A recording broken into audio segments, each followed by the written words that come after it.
Andrew Perloff here for SI.com. I'm with the MMQB's Jenny Vrentas and the Dan Patrick Show executive producer Paul Pabst. And we're going to talk about storylines that didn't happen so far this year.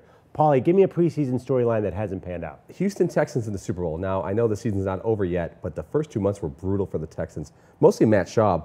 The defense was bad, but I think the defense was bad because Matt Schaub put them in a position where they were down or in bad field position the entire season. How many pick sixes did he have for touchdowns? Case Keenum's in. He's doing okay. The Texans look like they're ready to ship. Is there enough time left for them to get back into it?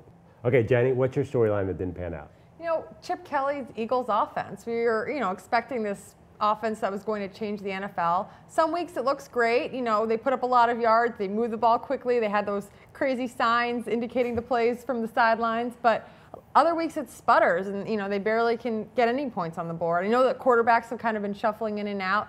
Obviously, Sunday night, Nick Foles throws 7 touchdown passes against the Raiders, but they don't play the Raiders every week. Yeah, but doesn't he need Chip Kelly guys? I don't know what those guys are, but Oregon, I assume you can't just come in, take an NFL roster, and say we're going to run this offense. Well, you're right. He's used 3 quarterbacks in 9 weeks. You said before the season he'll try Vic out first. Until Vic doesn't work anymore, he gets injured. Well, we see it's all Nick Foles. Matt Barkley's been brutal when he's been in there. And I think people still are not all in on Nick Foles yet. All right, my storyline that didn't work out is Darrelle Revis. The Bucs signed him. It was supposed to be the sign that they're getting serious about the playoffs.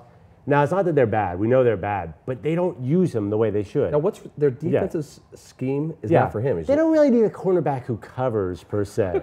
The Jets would put him out there on the island. I mean, Jenny, you saw a lot of them. They would put him out there on the best receiver, and it freed them up to do everything. The Bucs just, they have a much different defense where it doesn't really, use what Revis does best. Yeah, there's very few defensive coordinators or defensive coaches who are as gutsy as Rex Ryan is, and will put Revis truly and honestly one-on-one on the other team's top receiver with no safety help over the top. Not a lot of coaches are gutsy. The one thing I will say is I don't know if Revis has been physically up to covering the way he was with the Jets, and I think that probably plays into his usage.